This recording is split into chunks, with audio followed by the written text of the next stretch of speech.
Le voyant rouge s'alluma, la pompe ronronna et la porte s'ouvrit en chuintant. L'homme qui entra ne portait pas de combinaison blanche, mais un petit masque nasal qui ressemblait un peu à une fourchette à deux dents, comme celle qu'on place à côté des amuse-gueules pour pêcher les olives dans le ravier. « Bonjour, monsieur Redman, dit-il en traversant la pièce. Il tendit la main, prise dans un mince gant de caoutchouc transparent. Surpris, Stu la serra, tout en restant sur la défensive. « Je m'appelle Dick Dates. Denninger dit que vous ne voulez plus jouer tant qu'on ne vous aura pas expliqué les règles. » Stu hocha la tête. « Bien, dit Dates en s'asseyant au bord du lit. C'était un petit homme brun. À le voir ainsi, les coudes sur les genoux, il ressemblait à un nain de Walt Disney. « Que voulez-vous savoir ?»« D'abord, dit Stu, pourquoi est-ce que vous ne portez pas une de ces combinaisons spatiales ?»« Eh bien, parce que Geraldo dit que vous n'avez rien attrapé, répondit Dates. Il montrait un cobaye derrière le double vitrage. Le cobaye était dans une cage, et à côté de la cage, Denninger en personne, impassible. « Alors, Geraldo a dit ça ?» demanda Stu. « Oui, et Geraldo respire le même air que vous depuis 3 jours, dit Dates. La maladie que vos amis ont attrapée se transmet facilement des humains aux cobayes, et inversement. Si vous l'aviez, Geraldo serait mort maintenant. »« Mais vous vous méfiez quand même, dit Stu, en montrant le masque de l'autre avec le pouce. »« Je ne suis pas payé pour prendre des risques, répondit Dates avec un sourire cynique. »« Alors, qu'est-ce que j'ai ?» demanda Stu. Comme une leçon bien apprise, Dates commença. « Vous avez les cheveux noirs, les yeux bleus, un splendide bronzage. Non, c'est pas très drôle. » Il regardait attentivement Stu, qui ne répondit pas. « Vous voulez me casser la figure ?»« Je pense que ça ne servirait pas à grand-chose, dit Stu. » Dates soupira et se frotta l'arête du nez, comme si les bouchons qui rentraient dans ses narines lui faisaient mal. « Écoutez, quand ça va mal, je fais des blagues, dit Dates. D'autres préfèrent la cigarette ou le chewing-gum, et c'est le moyen que j'ai trouvé pour ne pas perdre les pédales, c'est tout. Il y en a certainement de meilleurs. Quant à votre maladie, eh bien, jusqu'à présent, selon Denninger et ses collègues, vous n'avez rien du tout. » Stu hocha la tête, impassible. Pourtant, il eut l'impression que ce petit nain avait percé sa façade et avait compris qu'il s'était soudain senti soulagé d'un poids énorme. « Et les autres ?» demanda Stu. « Désolé, ultra secret, répondit Dates. « Et comment Campion l'avait attrapé ?»« Ultra secret, répondit Dates à nouveau. « J'ai bien l'impression qu'il était dans l'armée, dit Stu, et qu'il y a eu un accident quelque part, comme avec ses moutons dans l'Utah il y a 30 ans, mais en bien pire. »« Monsieur Redman, dit Dates, je pourrais aller en prison si je vous disais si vous brûlez ou pas. » Stu passa la main sur sa barbe qui le piquait. « Vous devriez être content qu'on ne vous en dise pas davantage, reprit-il. Vous vous en doutez un peu, non ? » « Ouais, pour que je puisse mieux servir ma patrie, c'est ça ? demanda Stu. « Non, ça ce sont les histoires de Denninger, répondit Dates. Il se trouve que Denninger et moi sommes de tout petits bonshommes, mais lui est encore un peu plus petit que moi. C'est un cerveau moteur, rien de plus. Encore une raison plus pragmatique d'être content. Vous êtes ultra secret, vous aussi. Vous avez disparu de la surface de la Terre. Et si vous en saviez plus, les patrons pourraient décider qu'il serait plus sûr de vous faire disparaître pour toujours. » Stu ne répondit rien, il était estomaqué. « Mais je ne suis pas venu pour vous menacer, reprit Dates. Nous avons vraiment besoin de votre coopération, monsieur Redman, vraiment. »« Et où sont les autres, ceux avec qui je suis venu ?» demanda Stu. Dates sortit une liste de sa poche intérieure. « Victor Palfrey, décédé. Norman Bruette, Robert Bruette, décédé. Thomas Wanamaker, décédé. Ralph, Bert et Cheryl Hodges, décédés. Christian Ortega, décédé. Anthony Leominster, décédé. » Les noms tournaient dans la tête de Stu. Chris, le barman. Il gardait toujours un fusil chargé à la chevrotine sous son bar, et le routier qui aurait cru que Chris n'oserait pas s'en servir aurait eu une grosse surprise. Tony Leominster, qui conduisait cette énorme semi-remorque avec une radio Cobra sous le tableau de bord. Il traînait parfois du côté de la station-service de Happ, mais il n'était pas là le soir où Campion avait démoli les pompes. Et Vic Palfrey, nom de Dieu, il connaissait Vic depuis toujours, et Vic était mort. Mais le coup le plus dur, c'était la famille Hodges. « Tous ?» demanda Stu. « Toute la famille de Ralph ?» Dates retourna sa feuille. « Non, il reste une petite fille, Eva, 4 ans. Elle est vivante. » Et comment va-t-elle demanda Stu. Désolé, ultra secret, répondit Dates. La colère s'empara de lui sans qu'il la vît venir, comme une bonne surprise. Il était debout, il tenait Dates par les revers de sa blouse et il le secouait comme un prunier. Du coin de l'œil, il vit une ombre bouger derrière le double vitrage, et il entendit le son d'une sirène, assourdie par la distance et les murs insonorisés. « Qu'est-ce que vous avez fait? Qu'est-ce que vous avez bien pu faire, nom de Dieu? Hein? Qu'est-ce que vous avez fait ?»« Monsieur Redman, commença Dates. Hein? Le coupa Stu. Bordel de merde, qu'est-ce que vous avez fait? La porte s'ouvrit en chuintant. 3 costauds en kaki entrèrent. Ils portaient tous des masques sur le nez. Foutez-moi le camp, aboya aussitôt Dates. Les 3 hommes se regardèrent, indécis. On nous a donné l'ordre, commença l'un. Foutez-moi le camp, c'est un ordre, leur dit Dates. Et ils disparurent. Dates se rassit calmement sur le lit. Les revers de sa blouse étaient froissés, ses cheveux retombaient sur son front, mais c'était tout. Il regardait calmement Stu, avec un brin de pitié même. Un instant, Stu songea à lui arracher son masque, puis il se souvint de Geraldo. Quel nom stupide pour un cobaye. Un désespoir tranquille le fit frissonner comme une douche froide. Il se rassit. « Putain de Dieu, dit-il. »« Écoutez-moi, dit Dates. Ce n'est pas de ma faute si vous êtes ici, pas de la faute de Denninger, pas de la faute des infirmières qui viennent prendre votre tension. Si c'est la faute de quelqu'un, c'est celle de Campion, mais on ne peut pas trop le blâmer, lui non plus. Il a foutu le camp. Dans les mêmes circonstances, vous ou moi, nous aurions peut-être foutu le camp, nous aussi. Il a pu s'enfuir à cause d'un petit accroc technique. En tout cas, les choses sont ce qu'elles sont.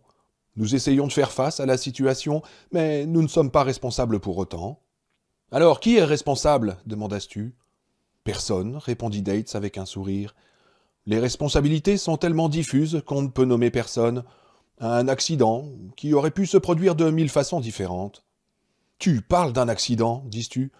Et les autres, App, Hank Carmichael, Lila Bruette, Luc et leur petit gars, et Monty Sullivan.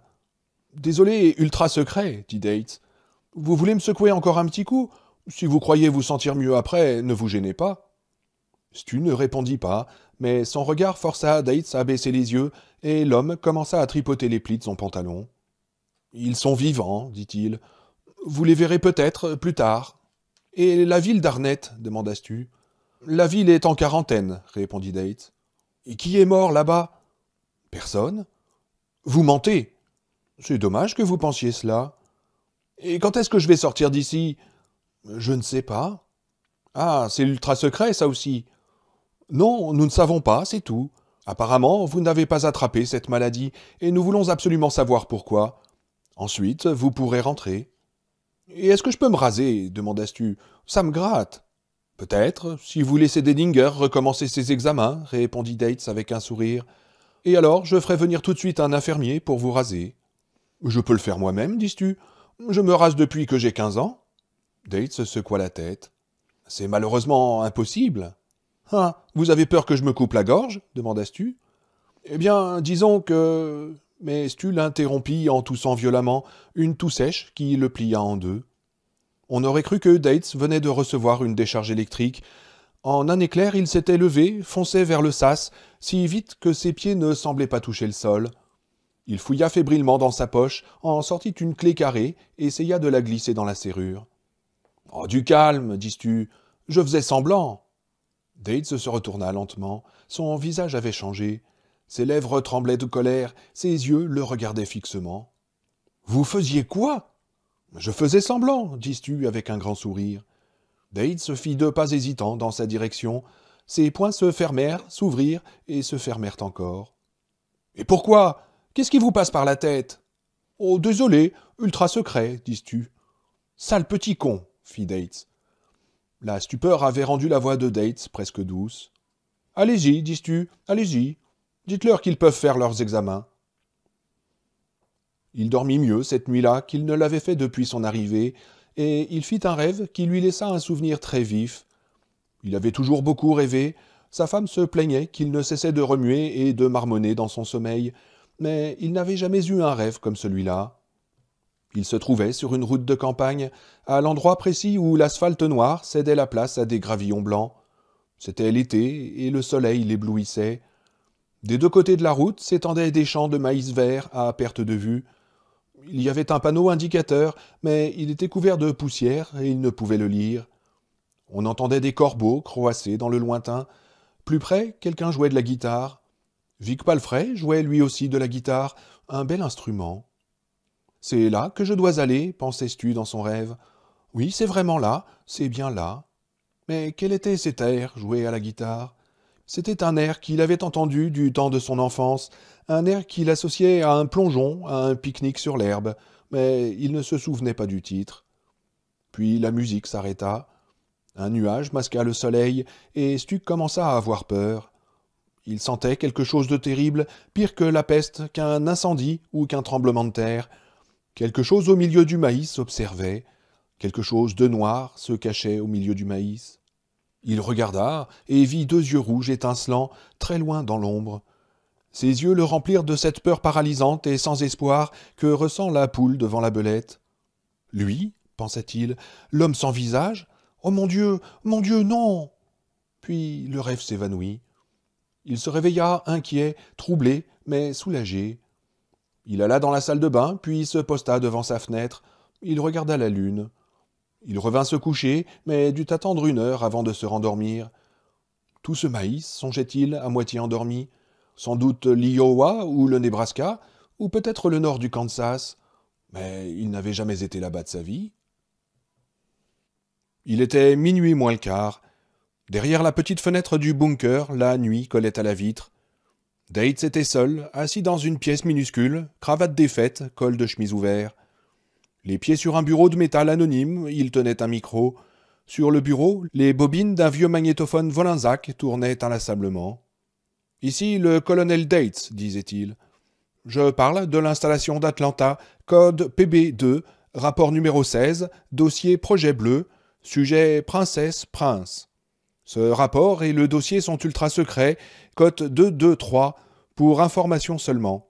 Si vous n'êtes pas autorisé à en prendre connaissance, allez vous faire foutre. » Il s'arrêta et laissa ses yeux se fermer un instant. Les bobines tournaient bien sagement. « Prince m'a flanqué une sacrée trouille ce soir, reprit-il après un long silence. Je n'en dis pas plus long, voir le rapport de Denninger. Il se fera un plaisir de tout raconter en détail. Et naturellement, la transcription de ma conversation avec Prince sera sur le disque télécom qui contient également la transcription de cette bande, enregistrée à 23h45. J'ai bien failli lui rentrer dedans, tellement il m'a foutu la trouille, mais ça va mieux maintenant. Le type m'a mis dans ses souliers un instant, et j'ai compris exactement ce que c'était que de trembler dedans. C'est un type assez brillant, derrière sa façade de Gary Cooper, et il a du caractère, le fils de pute. Si ça lui chante, il est parfaitement capable de foutre le bordel quand il veut. Il n'a pas de parents proches à Arnett ni ailleurs, si bien que nous ne le tenons pas vraiment. Denninger a des volontaires, c'est du moins ce qu'il dit, qui se feront un plaisir de le bousculer un peu pour qu'il se montre plus coopératif. Et on en arrivera peut-être là, mais si je peux me permettre une autre observation personnelle, je crois qu'il faudra plus de muscles que ne le pense Denninger, peut-être beaucoup plus. Pour le dossier, j'ajoute que je suis toujours contre. Ma mère disait qu'on attrape plus de mouches avec du miel qu'avec du vinaigre, mais j'en suis persuadé. Toujours pour le dossier, ces tests sont encore négatifs. Allez savoir pourquoi. Il s'arrêta à nouveau, il avait sommeil. Il n'avait dormi que 4 heures en 3 jours. Voici la situation à 22h00, reprit-il d'une voix officielle en prenant une pile de papier sur son bureau. Henri Carmichael est mort pendant que je parlais à Prince. Le policier, Joseph Robert Brentwood, est mort il y a une demi-heure.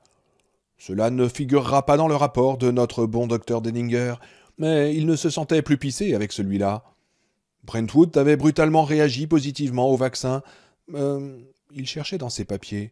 Ah oui, voilà, 63 à 3. Vous pourrez regarder le dossier si vous voulez. La fièvre a baissé, l'enflure caractéristique des ganglions du cou a diminué, et Brentwood a dit qu'il avait faim, et il a mangé un œuf poché et une tartine de pain sans beurre. Il parlait rationnellement, voulait savoir où il était, etc., et patati et patata. Et puis vers 23h, la fièvre est revenue, et bang, délire. Il a arraché les sangles qui le retenaient sur son lit, et il est parti en vadrouille dans sa chambre. Hurlements, quinte de toux, morve et tout le reste. Finalement, il est tombé raide mort. Boum. De l'avis de l'équipe, le vaccin l'a tué. Il s'est senti mieux quelque temps, mais la maladie avait repris avant que le vaccin ne le tue. Par conséquent, retour à la case départ. Il fit une pause. Mais j'ai gardé le pire pour la fin, reprit-il. Plus la peine de cacher le nom de princesse. Eva Hodges, sexe féminin, 4 ans, caucasienne. Ça suffira amplement. Son carrosse est redevenu citrouille, tard dans l'après-midi. À la voir, on l'aurait cru parfaitement normale. Elle ne reniflait même pas. Naturellement, elle était un peu triste, sa maman lui manquait. À part ça, elle semblait parfaitement normale, et pourtant elle a fini par tomber malade. Sa tension a baissé pour la première fois après le déjeuner, pour remonter ensuite, ce qui est le seul instrument diagnostique à peu près acceptable que Denninger a pu trouver jusqu'à présent. Après le dîner, Denninger m'a montré ses frottis d'expectoration, et pour vous mettre au régime, il n'y a vraiment rien de mieux que les frottis d'expectoration, croyez-moi. Mais ils sont plutôt moches, avec ces microbes en rouge charrette, qui ne sont pas du tout des microbes, dixit Denninger, mais des incubateurs. Je n'arrive pas à comprendre comment il peut savoir où trouver ce truc, savoir à quoi il ressemble, et ne pas être capable de l'arrêter. Il me bassine les oreilles avec des explications très techniques, mais j'ai bien l'impression qu'il ne comprend rien du tout, lui non plus. Date alluma une cigarette. Alors, où en sommes-nous ce soir? Une maladie, avec plusieurs étapes bien définies, mais certaines personnes sautent une étape. D'autres peuvent reculer d'une étape, d'autres font les deux. Certaines personnes restent à une étape relativement longtemps, et d'autres passent tout droit à travers les 4, comme si elles faisaient du bobsleigh. Un de nos 2 sujets négatifs ne l'est plus. L'autre est un pecno de 30 ans qui semble en aussi bonne santé que moi. Denninger lui a fait passer à peu près 30 millions de tests et n'a réussi à isoler que 4 anomalies. Redman semble avoir beaucoup de grains de beauté. Il fait un peu d'hypertension, mais pas assez pour qu'on lui donne tout de suite des hypotenseurs. En situation de stress, il a un léger tic sous l'œil gauche. Et Denninger dit qu'il rêve beaucoup plus que la moyenne, presque toute la nuit et toutes les nuits. Conclusion, tirer des électroencéphalogrammes normaux avant que le type se mette en grève. Voilà, c'est tout. Je n'y comprends rien, pas plus que le docteur Denninger, et pas plus que les gens qui contrôlent le travail du bon docteur Denninger. Et j'ai peur, parce que personne, sauf un médecin vraiment très futé, au courant de toute l'affaire, sera capable de diagnostiquer autre chose qu'un rhume banal. Nom de Dieu, plus personne ne va voir le médecin, à moins d'avoir une pneumonie, une bosse suspecte sur le téton ou une mauvaise crise d'urticaire. Trop difficile de trouver un médecin qui veuille bien vous examiner. Alors ils vont rester chez eux, boire beaucoup, dormir beaucoup, et puis crever. Mais avant de crever, ils vont contaminer tous ceux qui entreront dans leur chambre. Nous croyons tous que Prince, je pense que j'ai dit son vrai nom quelque part, mais au point où nous en sommes, je m'en fous comme de l'an 40, attrapera ce machin ce soir, ou demain, ou après-demain au plus tard. Et jusqu'à présent, ceux qui l'ont attrapé ne s'en sont pas remis. Ces fils de pute de la base californienne ont un peu trop bien fait leur travail cette fois-ci, à mon goût. C'était Date, installation d'Atlanta, PB2, fin du rapport. Il arrêta le magnétophone et le regarda longuement, puis il alluma une autre cigarette. Il était minuit moins 2. Patty Greer, l'infirmière qui avait essayé de prendre l'attention à Astu quand il avait décidé de se mettre en grève, feuilletait une revue en attendant l'heure de s'occuper de M. Sullivan et de M. Abscombe. App serait encore éveillé et regarderait Johnny Carson à la télévision. Pas de problème avec lui. Il aimait la taquiner et se plaindrait de ne pouvoir lui pincer les fesses à travers sa combinaison blanche. M. Abscombe avait peur, mais il était plein de bonne volonté, pas comme cet horrible Stuart Redman qui vous regardait droit dans les yeux sans ouvrir le bec. M. Abscombe entrait dans la catégorie de ceux que Patty Greer appelait les sympas. Pour elle, tous les malades se classaient en 2 catégories, les sympas et les vieux cons.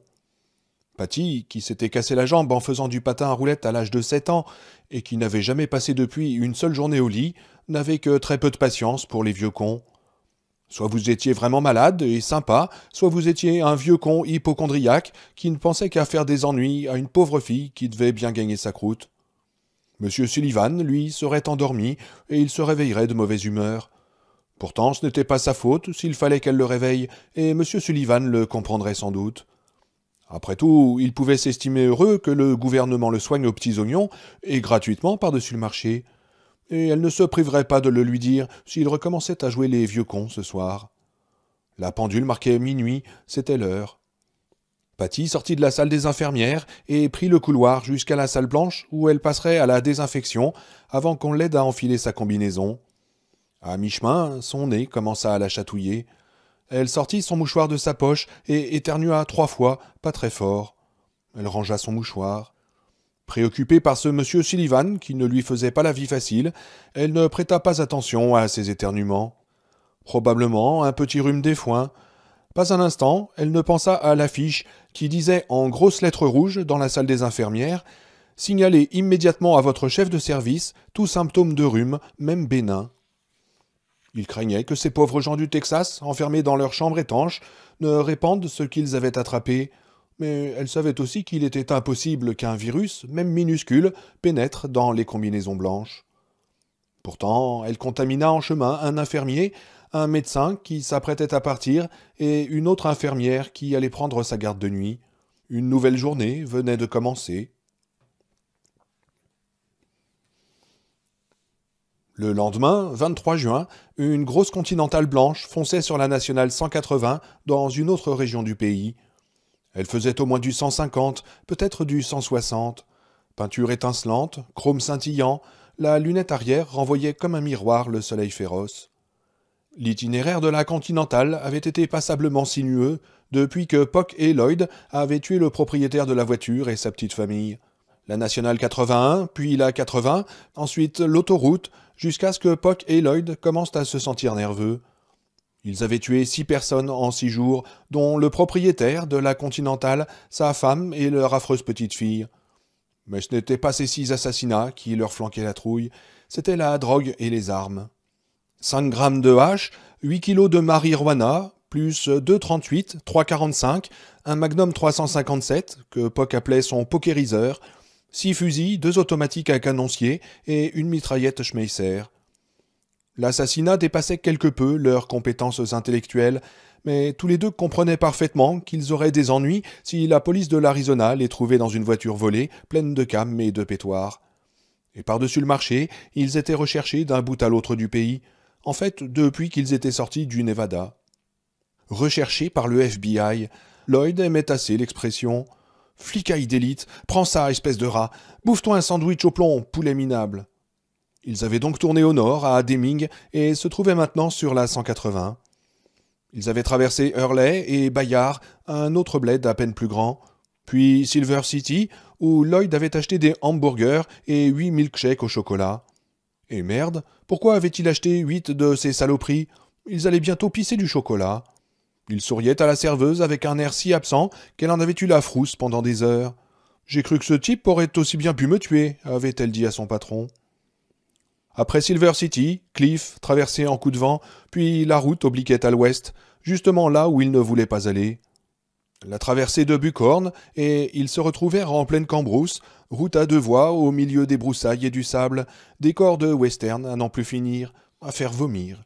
« On n'a plus beaucoup d'essence, dit Pock.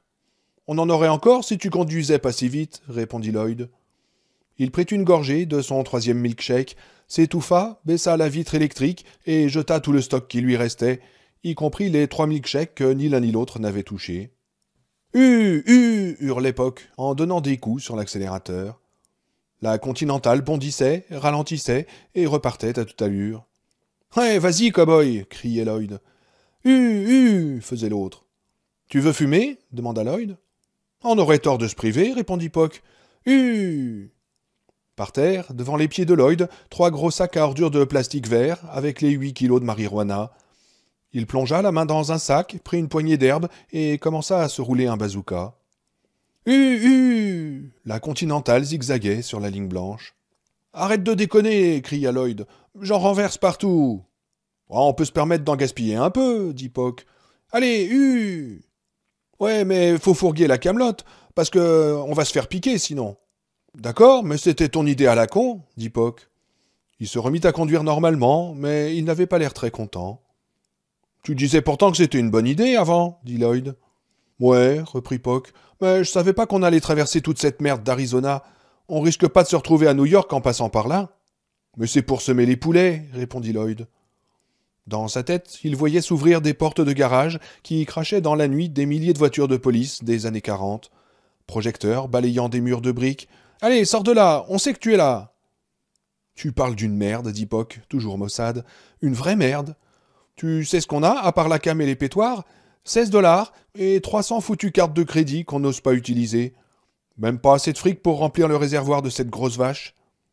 Il faut faire confiance au Seigneur, dit Lloyd, en donnant un coup de langue sur le bazooka pour coller le papier. Puis il prit l'allume-cigare et s'envoya une bonne bouffée. Ça fait du bien par où ça passe. Mais si tu veux la vendre, pourquoi tu la fumes, reprit Poc, pas tellement convaincu que le Seigneur allait s'occuper d'eux. Suffira de vendre des kilos un peu légers. Allez, Poc, tire un petit coup. Cette fine plaisanterie marchait toujours avec Poc. Il poussa une sorte de hennissement qui pouvait passer pour un rire et prit le joint. Entre les deux hommes, la Schmeisser ballottait sur sa provision de suppositoire. La Continentale filait à toute allure. D'après la jauge, le réservoir était presque vide. Poc et Lloyd s'étaient connus 1 an plus tôt à la ferme pénitentiaire de Brownsville, au Nevada. Brownsville se résumait à une trentaine d'hectares de terres irriguées autour des baraques du pénitencier, 100 km au nord de Tonopah, 130 au nord-est de Gaps. L'établissement était prévu pour les peines de courte durée. En principe, Brownsville était une ferme, mais il n'y poussait vraiment pas grand-chose. Les carottes et les salades prenaient un coup de soleil, hésitaient quelque temps, puis finissaient par crever. Les faillots et les mauvaises herbes poussaient assez bien, et les autorités étaient fermement résolues à y cultiver un jour du soja. En étant très charitable, tout ce qu'on pouvait dire de Brownsville était que le désert y mettait un sacré temps à fleurir. Le directeur, qui préférait qu'on l'appelle le patron, se vantait d'être un dur à cuire et ne recrutait que des hommes à son image. Et, comme il aimait l'expliquer aux nouveaux pensionnaires, Brownsville n'avait pas besoin de clôture électrique. Nulle part où vous enfuir, mes enfants, nulle part où vous cacher. Certains tentaient leur chance pourtant, mais la plupart se faisaient prendre au bout de 2 ou 3 jours et revenaient, brûlés par le soleil, à moitié aveugles, trop contents de vendre leur âme ratatinée pour un verre d'eau. Certains racontaient de drôles d'histoires, comme ce jeune homme qui était resté 3 jours dehors et qui prétendait avoir vu un grand château au sud de Gaps, un château entouré d'un fossé. Le fossé, disait-il, était gardé par des lutins montés sur de grands chevaux noirs. Quelques mois plus tard, quand un prédicateur du Colorado était venu faire son cirque à Brownsville, ce même jeune homme avait vu Jésus en chair et en os. Andrew Freeman, dit Poc, arrêté pour voie de fait, avait été libéré en avril 1989. Il avait parlé un jour à son voisin de dortoir, Lloyd Enright, d'un joli coup qu'il avait en tête à Las Vegas. Lloyd s'était montré intéressé. Lloyd avait été libéré le 1er juin. Il s'était fait arrêter à Reno pour tentative de viol. La dame, une danseuse, rentrait chez elle. Elle lui avait envoyé une bonne dose de gaz lacrymogène dans les yeux. Lloyd s'était estimé heureux d'écoper de 4 ans seulement, moins la détention préventive, moins la réduction de peine pour bonne conduite. À Brownsville, il faisait foutrement trop chaud pour mal se conduire. Il avait pris le car pour Las Vegas. Poc l'attendait au terminus. « Je t'explique le coup, lui avait dit Poc. Il connaissait un type, une sorte d'associé, connu dans certains milieux sous le nom de Georges le Magnifique. Il faisait de petits travaux au coup par coup pour des messieurs qui portaient des noms plutôt siciliens. Georges ne travaillait qu'à temps partiel, et ce qu'il faisait pour ces aimables Siciliens, c'était de transporter des bricoles. Tantôt de Las Vegas à Los Angeles, tantôt de Los Angeles à Las Vegas. Surtout des petites cargaisons de drogue, cadeaux pour les gros clients. Parfois des armes. Si Poc avait bien compris, et la compréhension de Poc ne dépassait que rarement ce que les cinéastes appellent le flou artistique, ces braves Siciliens ou assimilés vendaient parfois des flingues à des truands établis à leur compte. Bon, avait dit Poc, Georges le Magnifique est prêt à leur dire où et quand trouver une jolie cargaison de ces articles. Georges demandait 25% de la récolte. Poc et Lloyd lui tomberaient dessus, le ligoteraient, le bâillonneraient, prendraient la marchandise et lui donneraient peut-être quelques mornifles pour faire plus réel. Il fallait faire réel, avait précisé Georges, car les Siciliens n'avaient pas très bon caractère. Parfait, avait dit Lloyd, ça colle.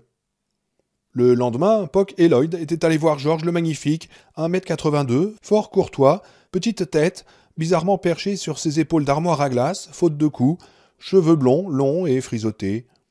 Lloyd avait été pris de scrupules, mais Puck l'avait remis dans le droit chemin. Puck savait remettre les gens dans le droit chemin. George leur dit de venir chez lui le vendredi suivant, vers 6 heures. « Mettez-vous des cagoules, nom de Dieu, avait-il dit. Défoncez-moi le nez, écrabouillez-moi un œil aussi. Putain, j'aurais jamais dû me fourrer dans ce truc. » Le soir arrivé, Puck et Lloyd prirent le bus jusqu'au coin de la rue où habitait George. Devant sa porte, ils enfilèrent des passe-montagnes. La porte était fermée, mais, comme George l'avait promis, pas trop bien fermée. En bas, il y avait une salle de jeu, et c'est là que George les attendait, devant un grand sac à ordures rempli de marijuana. La table de ping-pong était couverte de pétoirs. George avait peur. « Bordel de merde, j'aurais jamais dû me fourrer dans ce truc !» répétait-il, tandis que Lloyd lui attachait les pieds avec une corde à linge et que Puck lui ligotait les mains avec du ruban adhésif renforcé. Puis Lloyd écrabouilla son nez qui saigna, et Puck lui flanqua un marron dans l'œil qui vira au beurre noir, conformément aux instructions. « Merde !» cria George. « Vous aviez besoin de taper si fort !»« C'est toi qui nous as dit de faire réel !» lui fit observer Lloyd. Puck lui colla un bout de ruban adhésif sur la bouche, puis il commença à ramasser la marchandise avec son acolyte. « Tu sais quoi ?» dit Puck en s'arrêtant. « Non, » répondit Lloyd en poussant un petit gloussement nerveux. « Je sais jamais rien, moi. »« Eh ben, je me demande si ce brave George est bien capable de garder un secret. » Pour Lloyd, l'idée était nouvelle. Pendant une bonne minute, il regarda pensivement George le Magnifique, qui lui faisait de gros yeux de crapaud. « Sûrement, s'il veut pas se faire un costard en béton, » répondit Lloyd. Mais sa voix ne semblait pas très convaincue. Une fois plantées, certaines graines germent presque toujours. Puck sourit. « Ouais, il pourrait simplement dire « Écoutez les gars, je rencontre ce vieux copain avec son pote, on discute le coup, on prend quelques bières, et vous allez pas le croire, les fils de pute viennent chez moi et me cassent la gueule. J'espère que vous allez les coincer, voilà à quoi ils ressemblent. » George secouait désespérément la tête, ses yeux devinrent de grands O majuscules. Les armes étaient à présent dans un grand sac à linge sale qu'ils avaient trouvé dans la salle de bain.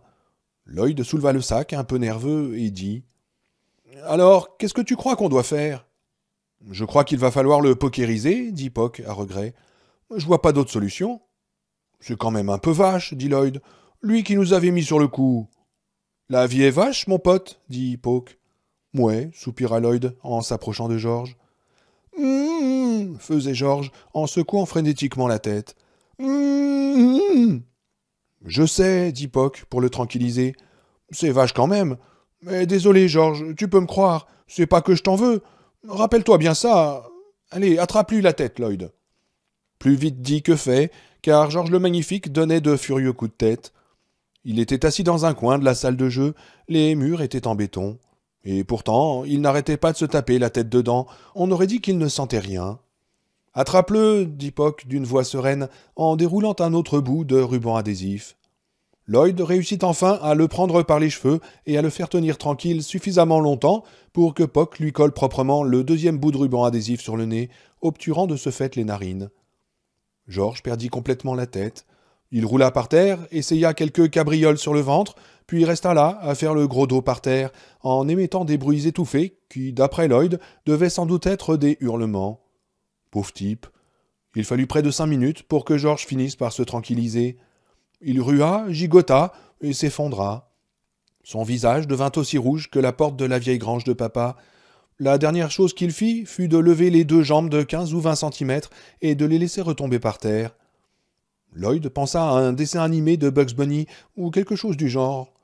Il poussa un petit gloussement, un peu ragaillardi. Il faut dire que jusqu'à présent, le spectacle avait été plutôt pénible à regarder. Puck s'accroupit à côté de George et lui prit le pouls.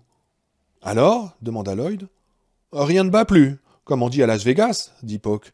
« À part sa montre, et tiens, pendant que j'y pense. » Il souleva le bras de George et regarda son poignet.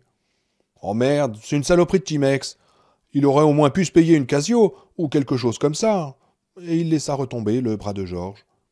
Les clés de la voiture de George se trouvaient dans la poche de son pantalon, et dans une commode en haut, ils trouvèrent un pot de confiture à moitié rempli de pièces de 10 cents. Ils les prirent, elles aussi, $20 et 60 cents en pièces de 10 cents. La voiture de George était une vieille Mustang asthmatique, 4 vitesses au plancher, amortisseur foutu et des pneus aussi lisses que le crâne de Kojak. Ils sortirent de Las Vegas par la nationale 93, puis prirent au sud-est en direction de l'Arizona. À midi le lendemain, il y avait 2 jours de cela, ils avaient évité Phoenix en prenant des petites routes. Hier, vers 9 heures, ils s'étaient arrêtés devant une vieille épicerie poussiéreuse à 5 kilomètres de Sheldon sur la 75. Ils avaient emporté la caisse et pokérisé le propriétaire du magasin, un vieil homme charmant qui avait dû commander son dentier par la poste. Et ils étaient repartis avec 63 $ et la vieille camionnette de l'épicier. 2 pneus de la camionnette avaient éclaté ce matin, 2 pneus en même temps, et ils n'avaient pas pu trouver un seul clou sur la route. Après avoir cherché pendant près d'1 heure, fumant à 2 un bazooka pour s'éclaircir la vue, Pock avait finalement conclu que c'était sans doute une coïncidence. Et Lloyd avait répondu qu'il avait entendu parler de choses encore plus étranges. Puis était arrivée la Continentale Blanche, comme en réponse à leur prière. Un peu plus tôt, ils étaient sortis de l'Arizona pour entrer au Nouveau-Mexique sans le savoir, devenant par le fait même du gibier pour le FBI. Le conducteur de la Continentale s'était arrêté et avait baissé sa vitre pour leur demander « Besoin d'un coup de main ?»« On ne demanderait pas mieux, » avait répondu Pock, en pokérisant le type sans autre forme de procès. En plein entre les 2 yeux, avec le Magnum 357. Pauvre con. Sans doute jamais compris ce qui lui était arrivé. « Et pourquoi on tournerait pas ici ?» dit Lloyd en montrant un carrefour. La marijuana semblait l'avoir rendu fort enjoué. « On y va, » répondit Pock, plein d'entrain. Il laissa la Continentale ralentir de 130 à 100. Petit coup de volant à gauche qui fit à peine décoller les roues de droite, puis devant eux, une nouvelle route, la 78, pleine ouest. Et sans savoir qu'il n'en était jamais sorti, ni qu'il poursuivait ce que la presse à sensation appelait déjà la virée sanglante, ils rentrèrent en Arizona. 1 heure plus tard, à peu près, un panneau apparut sur leur droite. Burac, 6 kilomètres. Burlap fit Lloyd, passablement embrumé. Burac, dit Pock, en donnant des coups de volant qui firent gracieusement danser la Continentale d'un côté à l'autre de la route. Allez, Tu peux t'arrêter, j'ai faim, dit Lloyd. Oh, t'as toujours faim, dit Pock. Va te faire foutre. L'herbe me donne envie de bouffer. Bah, tu peux me bouffer la matraque si tu veux. Allez, Non, je suis sérieux, Pock, on s'arrête. Bon, d'accord. Il faut aussi qu'on trouve un peu de fric. On a semé les poulets pour le moment, et on trouve un peu d'argent, et on se tire au nord. Moi, cette merde de désert, ça me tape sur le système. Ok, dit Lloyd. Était-ce le joint qui lui faisait de l'effet, mais tout à coup il se sentit paranoïé à fond la caisse, pire que sur l'autoroute. Pock avait raison. S'arrêter à la sortie de Burac et faire un carton comme à Sheldon, trouver un peu de fric, des cartes, planquer cette saloperie de Continentale et trouver un engin plus discret, puis cap au nord et à l'est par les petites routes. Et adieu l'Arizona. Tu sais, dit Pock, je me sens nerveux, comme une chatte en chaleur. Oh, je vois ce que tu veux dire, répondit gravement Lloyd. Ils jugèrent la chose très drôle et éclatèrent de rire. Burac n'était qu'un gros pâté de maison. Ils le traversèrent à toute allure et tombèrent sur une épicerie qui faisait aussi café et station-service. Sur le parking de terre, une vieille camionnette Ford et une Oldsmobile attelée à un van. Le cheval les regarda quand Pock gara la Continentale. « C'est pas mal comme endroit, » dit Lloyd. Pock fut du même avis. Il prit le Magnum sur la banquette arrière et vérifia le chargeur. « Tu es prêt ?»« Je crois que oui, » répondit Lloyd, en prenant la Schmeisser. Ils traversèrent le parking, écrasés de chaleur. La police connaissait leur identité depuis 4 jours maintenant. Ils avaient laissé des empreintes partout, chez Georges le Magnifique et dans l'épicerie où le vieil homme au dentier s'était fait poquériser. La camionnette du vieux avait été retrouvée à moins de 15 mètres des 3 cadavres correspondant à la Continentale. Et il semblait raisonnable de supposer que les hommes qui avaient tué Georges le Magnifique et l'épicier avaient aussi tué ces 3-là. S'ils avaient écouté la radio de la Continentale, au lieu de passer une cassette, ils auraient su que la police de l'Arizona et du Nouveau-Mexique avait lancé la plus grande chasse à l'homme des 40 dernières années. Et tout cela pour 2 minables petits voleurs qui n'auraient jamais pu très bien comprendre ce qu'ils avaient bien pu faire pour déclencher une pareille opération. Pour l'essence, il fallait se servir soi-même, mais l'employé devait brancher la pompe de l'intérieur. Ils montèrent donc l'escalier et entrèrent. 3 allées de boîtes de conserve menaient au comptoir. Devant le comptoir, un homme en jean et bottes de cow-boy payait son paquet de cigarettes et une demi-douzaine de petits cigares.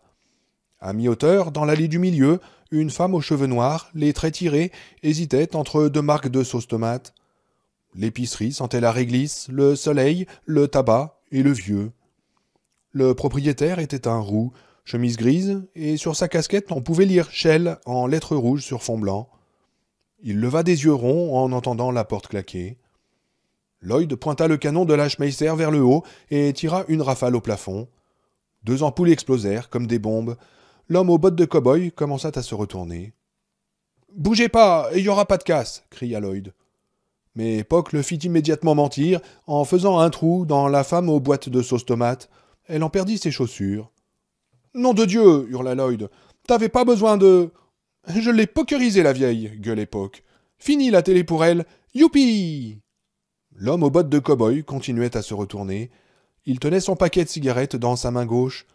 La lumière crue qui entrait par la vitrine faisait danser des étoiles sur les verres de ses lunettes de soleil. Sans se presser, il sortit le 45 qu'il portait à la ceinture, tandis que Lloyd et Puck regardaient le cadavre de la femme. Il visa, tira, et le côté gauche de la figure de Puck disparut tout à coup dans une pluie de sang, de cartilage et de dents. « Il m'a eu !» hurla Puck en lâchant son 357. Il tituba en agitant les bras, en voyant valser par terre les sacs de chips et les boîtes de macaroni. « Il m'a eu, Lloyd! Fais gaffe! Il m'a eu !» Il heurta la porte qui s'ouvrit et Puck tomba le cul par terre en haut de l'escalier, arrachant une des charnières rouillées de la porte. Lloyd, estomaqué, tira plus par réflexe que pour se défendre. Le crépitement de la Schmeisser remplit le magasin. Les boîtes de conserve volaient dans tous les sens. Les bouteilles et les bocaux éclataient, répandant ketchup, olives et cornichons. La porte vitrée du distributeur de Pepsi vola en 1000 morceaux, et les bouteilles de soda explosèrent comme des pigeons d'argile. La mousse coulait partout. Posément, l'homme aux bottes de cow-boy tira encore une fois. Lloyd sentit plus qu'il n'entendit la balle qui passa presque assez près pour lui faire une raie dans les cheveux. Il aspergea le magasin avec la Schmeisser de gauche à droite. L'homme à la casquette Shell s'effondra si soudainement derrière le comptoir qu'on aurait pu croire qu'une trappe s'était ouverte sous ses pieds. Un distributeur de chewing-gum se désintégra, lâchant partout ses boules rouges, bleues et vertes. Les bocaux du comptoir explosèrent. L'un contenait des œufs au vinaigre, l'autre des pieds de porc marinés. Immédiatement, l'odeur piquante du vinaigre se répandit dans le magasin. La Schmeisser fit 3 trous dans la chemise kaki du cow-boy qui perdit la majeure partie de ses entrailles par le dos, éclaboussant un sac de pommes de terre. Et le cow-boy s'écrasa, son 45 dans une main, son paquet de Lucky Strike dans l'autre. Lloyd, mort de peur, continuait à tirer. La mitraillette commençait à chauffer. Une caisse pleine de bouteilles consignées tinta, puis se renversa. La pin-up du calendrier, en slip, prit une balle dans sa merveilleuse cuisse couleur de pêche. L'étalage des livres de poche se renversa. Puis la Schmeisser se trouva à court de munitions, et ce fut le silence, assourdissant. L'odeur, le magasin empestait la poudre. « Bon Dieu de merde !» dit Lloyd, en regardant avec méfiance le cow-boy. Mais le cow-boy ne semblait pas être en mesure de lui causer des ennuis, ni dans le proche, ni dans le lointain avenir. « Il m'a eu !» braillait Puck, qui rentrait en titubant. Il bouscula la porte avec une telle force que l'autre charnière sauta. La porte tomba sur l'escalier. « Il m'a eu, Lloyd! Fais gaffe !»« Oh, il a son compte, Puck !» dit Lloyd. Lloyd voulait le tranquilliser, mais Puck ne semblait pas l'entendre. Il était plutôt mal arrangé. Son œil droit étincelait comme un sinistre saphir. Sa joue gauche s'était vaporisée. On pouvait voir sa mâchoire bouger de ce côté-là quand il parlait. Presque toutes ses dents avaient fichu le camp. Sa chemise était trempée de sang. À bien y penser, Puck n'était pas vraiment très convenable. « Ce sale con m'a eu !» hurla Puck en ramassant son magnum. « Je vais t'apprendre à me tirer dessus, espèce d'enfoiré !» Il s'avança vers le cow-boy, posa le pied sur ses fesses, comme un chasseur posant pour le photographe avec l'ours qui décorera bientôt le mur de son petit salon, et se prépara à lui vider son magnum dans la tête. Lloyd le regardait faire, bouche bée, la mitraillette fumante dans une main, essayant encore de comprendre ce qui avait bien pu arriver. À cet instant précis, l'homme à la casquette Shell surgit de derrière son comptoir comme un diable de sa boîte, le visage ravagé par une détermination farouche, tenant à 2 mains un fusil à 2 coups. « Hein ?» fit Puck, qui eut juste le temps d'apercevoir les 2 canons. Il s'effondra, le visage encore plus défait que tout à l'heure, mais il ne s'en souciait plus. Lloyd décida qu'il était temps de partir. Tant pis pour l'argent, on en trouverait ailleurs. Il était manifestement grand temps de mettre les bouts. Il pivota sur ses talons et sortit du magasin à grandes enjambées félines, touchant à peine le plancher de ses bottes. Il était presque en bas de l'escalier quand une voiture de patrouille de la police de l'Arizona arriva en trombe sur le terre-plein. Un policier sortit du côté du passager, pistolet au poing. « Arrêtez! Qu'est-ce qui se passe ?»« Il y a 3 morts !» cria Lloyd. « Une vraie boucherie! Le type est sorti par derrière. Moi, je me taille !» Et il courut vers la Continentale, se glissa derrière le volant, et il se souvenait tout juste que les clés étaient restées dans la poche de Poc quand le flic se mit à hurler. « Halte! Halte! Où je tire ?» Lloyd fit comme on lui disait. Après avoir étudié la chirurgie radicale qu'avait subie la figure de Poc, il ne lui fallut pas longtemps pour décider qu'il passerait pour cette fois. « Bordel de merde !» fit-il, d'un ton misérable, alors que le deuxième policier lui collait un énorme pétard sur le crâne et que l'autre lui passait les menottes.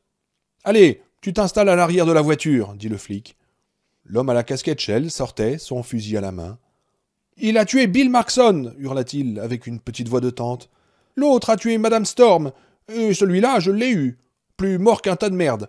Et j'aimerais bien m'envoyer l'autre, si vous voulez bien vous pousser, les gars. »« Oh, du calme, » dit l'un des policiers. « Le cirque est terminé. »« Je vais me le faire, » hurlait le petit vieux. « Je vais lui trouer la peau. » Puis il se pencha en avant, comme un butler anglais faisant sa révérence, et dégueula sur ses souliers. « Eh, les gars, ne me laissez pas avec ce type-là, » dit Lloyd. « Il est complètement cinglé, ma parole. »« Livraison spéciale de la part de l'épicier, » dit le policier qui l'avait coincé. Et la croche de son pistolet décrivit un arc de cercle, scintilla au rayon du soleil, puis s'écrasa sur la tête de Lloyd, qui ne se réveilla que beaucoup plus tard ce soir-là, à l'infirmerie de la prison d'Apache County. Starkey était debout devant l'écran de contrôle numéro 2, sur lequel il observait attentivement le technicien de 2e classe, Frank Bruce. Lorsque nous l'avons vu pour la dernière fois, Bruce avait le nez dans un bol de soupe Campbell, bœuf et vermicelle. Aucun changement depuis, si ce n'est l'identification du sujet. Situation stable, bordel total. Pensif, les mains derrière le dos, comme un général passant ses troupes en revue, Starkey s'avança vers l'écran de contrôle numéro 4, où cette fois la situation s'était sensiblement améliorée. Le docteur Emmanuel Esvik était toujours mort par terre, mais la centrifugeuse s'était arrêtée. À 19h40, la veille, elle avait commencé à crachoter un peu de fumée. À 19h45, les micros du laboratoire d'Esvik avaient transmis une sorte de « ouang ouang ouang » qui s'était ensuite transformé en un plus rond, plus riche et plus satisfaisant « ronc ronc ronc ». Et à 21h07, la centrifugeuse avait lâché son dernier ronc et s'était lentement arrêtée. Était-ce Newton qui avait dit que quelque part, au-delà de la plus lointaine étoile, se trouvait peut-être un corps parfaitement au repos? Newton avait parfaitement raison, sauf pour la distance, pensait Starkey. Inutile d'aller bien loin. Le projet bleu était parfaitement au repos. Starkey en était extrêmement content.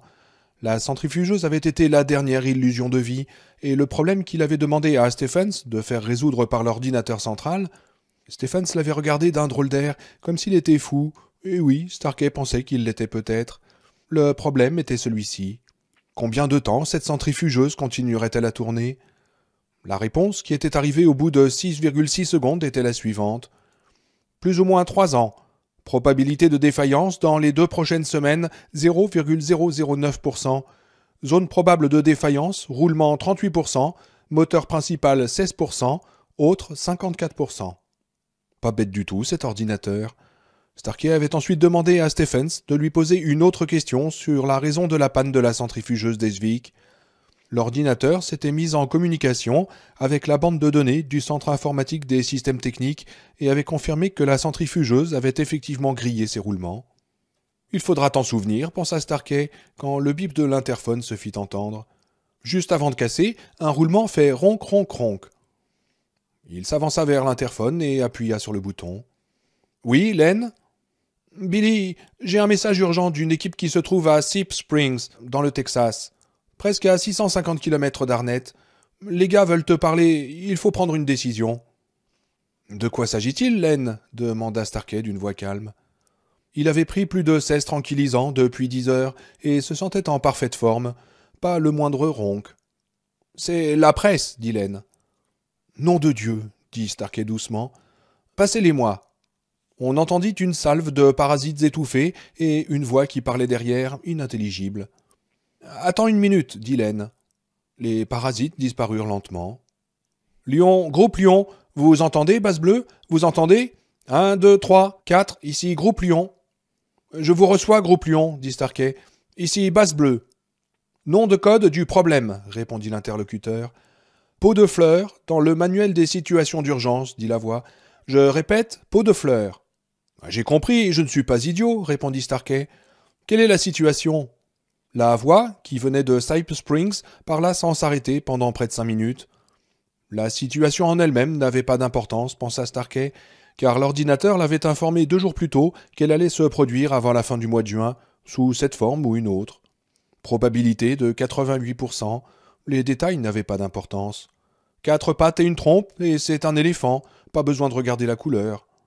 Un médecin de Cypress Springs avait fait quelques déductions judicieuses, et 2 journalistes d'un quotidien de Houston avaient établi le lien entre ce qui se passait à Cypress Springs et ce qui s'était déjà produit à Arnett, à Verona, à Commerce City et dans une petite ville appelée Polliston au Kansas. Des bleds où le problème avait pris si vite une telle ampleur qu'il avait fallu envoyer l'armée pour les mettre en quarantaine. L'ordinateur avait une liste de 25 autres villes dans 6 États où des traces de bleu commençaient à apparaître. La situation n'avait en soi pas d'importance car elle n'était pas unique. Arnett aurait pu être unique, peut-être, mais ils avaient réussi à tout faire foirer. Ce qui était important, c'était que la situation allait finalement être décrite en caractères d'imprimerie ailleurs que sur des formulaires jaunes de l'armée. À moins que Starkey ne prenne des mesures. Il ne savait pas encore ce qu'il allait faire, mais quand la voix cessa de parler, Starkey se rendit compte qu'il avait déjà pris sa décision. Depuis 20 ans déjà, peut-être. Tout se résumait à savoir ce qui était important. Et ce qui était important n'était pas la maladie. Ce n'était pas que les installations d'Atlanta n'étaient plus parfaitement sûres et qu'il allait falloir transférer toute l'opération de prévention dans les installations beaucoup moins appropriées de Stovington dans le Vermont. Ça n'était pas que bleu se propageait sous les apparences d'un rhume banal. Ce qui importe, commença Starkey. Répétez, Basse Bleue, dit la voix. Nous n'avons pas compris. Ce qui était important, c'était qu'un incident regrettable s'était produit. Starkey remonta 22 ans en arrière, en 1968. Il se trouvait au club des officiers à San Diego lorsqu'on avait appris l'affaire Calais à May-Lay-Four. Starkey jouait au poker avec 4 camarades, dont 2 faisaient maintenant partie de l'état-major interarmes. Ils avaient complètement oublié leur partie de poker pour se demander quelles allaient être les conséquences de cet incident pour l'armée, pas pour une arme particulière, mais pour l'ensemble des forces armées, dans une chasse aux sorcières que la presse de Washington allait lancer. Et l'un d'eux, un homme qui pouvait téléphoner à n'importe quelle heure du jour et de la nuit au minable ver de terre qui jouait les présidents depuis le 20 janvier 89, avait posé calmement ses cartes sur le tapis vert pour dire « Messieurs, un regrettable incident s'est produit. Et quand un incident regrettable met en cause l'armée des États-Unis, nous ne nous interrogeons pas sur les causes de cet incident, mais sur la manière de limiter les dégâts. L'armée est notre mère et notre père à tous. Et si votre mère se fait violer, ou si votre père se fait casser la figure et voler, avant d'appeler la police ou de faire une enquête, vous couvrez d'abord leur nudité, car vous les aimez. » Starkey n'avait jamais entendu parler quelqu'un avec autant d'éloquence, ni avant ni depuis. Il sortit une clé, ouvrit le tiroir du bas de son bureau et sortit un mince dossier bleu fermé par un ruban rouge. Une légende était inscrite sur la couverture. Informer immédiatement les services de sécurité si le seau est brisé. Starkey brisa le seau. « Vous êtes toujours là, Basse Bleue » demanda la voix. « On ne vous entend pas. Je répète, on ne vous entend pas. »« Je suis là, Lion » répondit Starkey. Il avait ouvert le manuel à la dernière page et son doigt parcourait une colonne intitulée « Mesures à prendre en dernière ressource ». « Lion, vous m'entendez ?»« 5 sur 5, Basse Bleue. »« 3, dit Starkey d'une voix posée. « Je répète, Lion, 3. Répétez, s'il vous plaît, à vous. » Silence. Un faible murmure de parasites. Starkey se souvint du temps où il jouait au téléphone avec 2 boîtes de conserve et 20 mètres de ficelle. « Je répète, dit Starkey. »« Mon Dieu !» lança une voix très jeune à l'autre bout du fil. « Répétez, mon garçon, dit Starkey. »« 3, dit une voix hésitante. 3. »« Très bien, répondit calmement Starkey. »« Que Dieu vous bénisse, mon garçon. À vous, terminé. »« Que Dieu vous bénisse, chef. À vous, dit la voix. Un déclic, des parasites très forts, un autre déclic, puis le silence, et la voix de Len. « Billy ?»« Oui, dit Starkey. »« J'ai tout entendu. Oh, pas de problème, Len, dit Starkey d'une voix fatiguée. Tu feras ton rapport quand tu le jugeras bon, naturellement. Non, tu ne m'as pas compris, Billy. Tu as fait ce qu'il fallait faire. Starkey laissa ses yeux se refermer. Un instant, l'effet de tous ces merveilleux tranquillisants l'abandonna. Dieu te bénisse, toi aussi, Len, dit Starkey. Et sa voix faillit se casser. Il ferma l'interphone et revint s'installer devant l'écran de contrôle numéro 2. Il mit ses mains derrière son dos, comme le général en train de passer ses troupes en revue. Il regarda Frank Bruce, qui dormait de son dernier sommeil.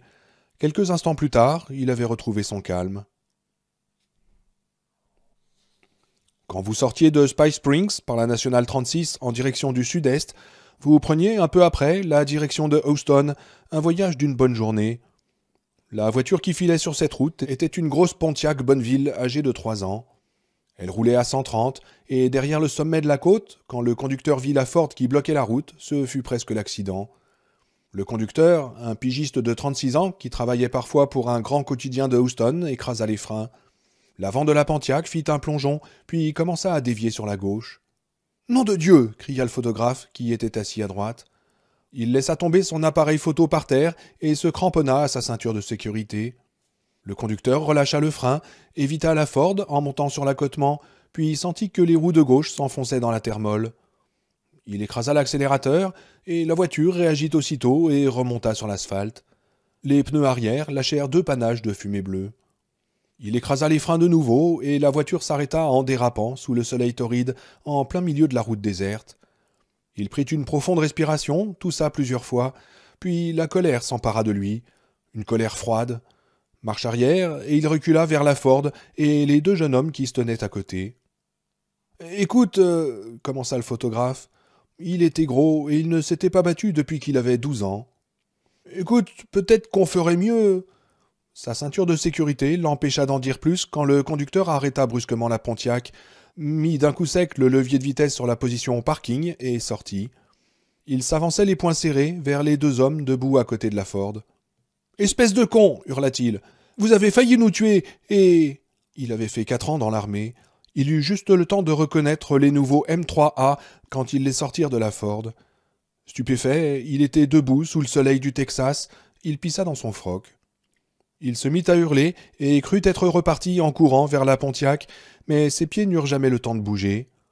Ils ouvrirent le feu sur lui et les balles lui défoncèrent la cage thoracique et l'abdomen. Au moment où il tomba à genoux, levant les 2 mains en l'air, une autre balle le toucha 2 centimètres au-dessus de l'œil gauche et fit voler le sommet de son crâne. Le photographe s'était retourné, mais il ne comprit vraiment ce qui s'était passé que lorsque les 2 jeunes hommes enjambèrent le corps du journaliste et se mirent à marcher vers lui avec leurs armes. Il se glissa à l'autre bout de la banquette de la Pontiac, des bulles chaudes de salive au coin des lèvres. Les clés de contact étaient toujours là.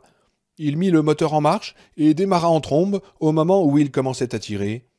Il sentit la voiture faire une embardée sur la droite, comme si un géant lui avait donné un énorme coup par derrière, et le volant se mit à vibrer très fort. La tête du photographe ballottait dans tous les sens, tandis que la Pontiac se dandinait sur son pneu crevé. Une seconde plus tard, le géant donnait un coup de l'autre côté. Les vibrations du volant s'accentuèrent. Des étincelles jaillirent. Le photographe poussa un gémissement. Les pneus arrière de la Pontiac eurent un dernier soubresaut, puis volèrent en éclats. Les 2 jeunes hommes coururent vers leur Ford, dont le numéro de série figurait parmi ceux des innombrables véhicules du Pentagone, et l'un d'eux lui fit faire un demi-tour serré. L'avant rebondit quand la voiture sortit de l'accotement et écrasa le corps du journaliste. Le sergent qui était assis à droite aspergea le pare-brise en éternuant. Devant eux, la Pontiac tanguait sur ses 2 pneus crevés. Derrière le volant, le gros photographe s'était mis à pleurer quand il avait vu la Ford noire grandir dans son rétroviseur. L'accélérateur était au plancher, mais la Pontiac refusait de rouler à plus de 60. À la radio, Madonna avait succédé à Larry Underwood. La Ford doubla la Pontiac, et le temps d'un éclair, le photographe crut qu'elle allait poursuivre son chemin, disparaître à l'horizon, le laisser tranquille. Mais elle freina, et l'avant de la Pontiac accrocha son aile. Hurlement de tôle froissée. La tête du photographe s'écrasa sur le volant, et du sang jaillit de son nez. Lançant des coups d'œil terrifiés par-dessus son épaule, il glissa sur le plastique brûlant de la banquette et sortit du côté passager. Il courait maintenant. Une clôture de fil de fer barbelé. Il sauta par-dessus, s'envola comme un dirigeable et pensa « Je vais y arriver, je vais courir et courir !» Il tomba de l'autre côté, une jambe prise dans les barbelés. Hurlant au ciel, il essayait encore de dégager son pantalon quand les deux jeunes hommes le rattrapèrent, leur M3A à la main. « Pourquoi » voulut-il leur demander. Mais le seul bruit qu'il fit fut un petit couic quand son cerveau sortit par l'arrière de sa tête. Ce jour-là, aucun journal ne parla d'une épidémie à Spice Springs, dans le Texas.